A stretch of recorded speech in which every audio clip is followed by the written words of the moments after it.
Biden over the last 24 hours has a new set of executive orders aimed to deal with the pandemic. With the first one being something that a lot of people, both in and outside of government, have been calling for. It would have been a great thing for President Trump to have done like 6 months ago. But President Joe Biden will use the Defense Production Act to boost production of vaccines, testing, and personal equipment to help ensure the US will have enough vaccines, testing, and protective equipment to withstand the coronavirus pandemic. Only took like a year. And so one of Biden's orders would increase the production of a syringe that pharmacists have discovered allows them to extract an extra dose of the vaccine from vials. Another would establish the pandemic testing board. The aim of the new board is to increase COVID testing, not to slow it down, just to be clear. I know a lot of people have been led to believe that slowing down the testing is a good thing during a pandemic. It turns out it's not. So another of executive orders mandates the wearing of masks on intercity buses and trains, as well as in airports and on airplanes. So there's a lot there. The Defense Production Act, increased testing, and to the limited extent that the president can unilaterally mandate mask wearing, mandating it in those areas. What are your thoughts on that?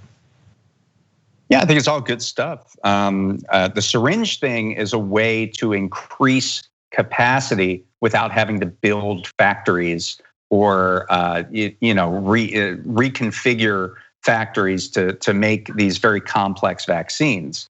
The issue is that when you get a shot, there's always some wasted amount of medication.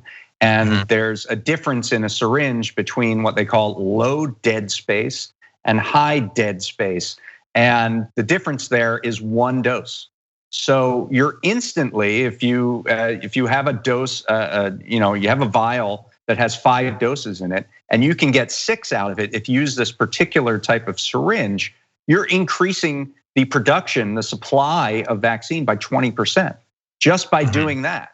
So it's unclear exactly how much wasted vaccine we ended up with because we gave syringes that weren't specified in this manner. But that's like a cheat. That's like an easy way to get a lot more vaccines out into the population. So it's great that they're thinking at that granular level about how to get this done. So plan beats no plan. So I think it will be better than the Trump version of this. The question is, are we too far into this now that being able to reconfigure factories or add capacity is just going to take months that we don't really have? It might. By the way, a little bit of breaking news or news from 30 minutes ago that bears exactly on what we were talking about. So we have the current rollout of the vaccine, the amount that we've distributed, all of that. Obviously, it has not been good enough. So then we find out, hey, specialty syringes, we can extract an extra dose. That puts us a little bit ahead.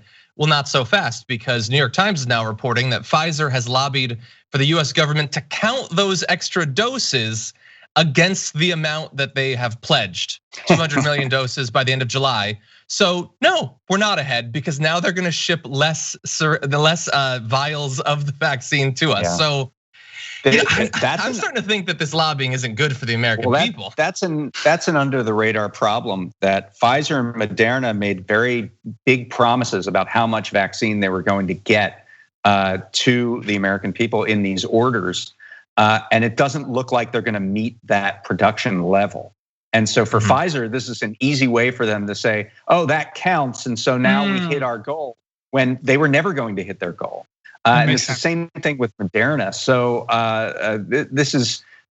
there's a problem on the production side of this that needs to be figured out. Now, one of the things Biden did in the Defense Production Act was increase some of the ingredients, mandate production of some of the ingredients that go into a vaccine, because there were supply chain problems. They couldn't get enough of a particular enzyme or a particular ingredient that is needed in production.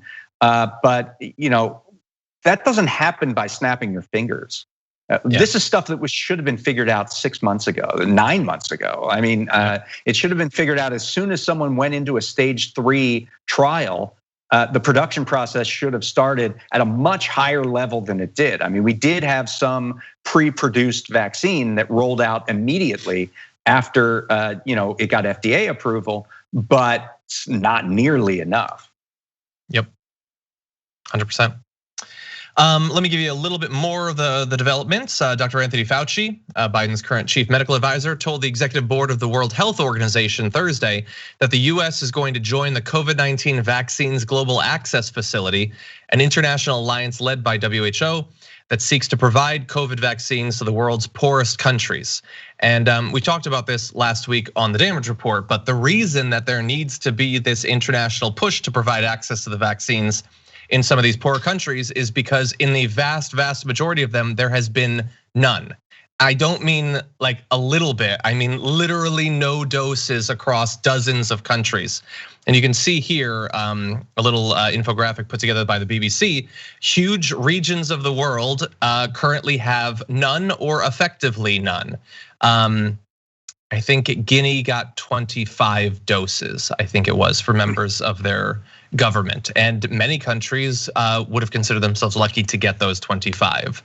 So a little bit of US involvement, perhaps leadership in making sure that it's distributed equitably around the globe would be a great thing, especially considering that we don't live in a walled off or bubbled off country.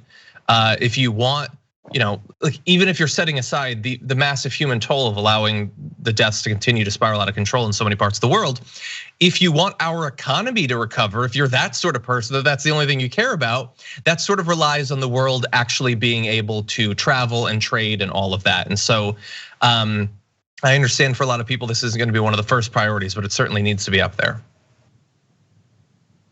Most definitely. Yeah, I think you hit the nail on the head. We're living in a connected world. Isolationist policies or only me policies just don't work anymore. They just don't. Mm-hmm.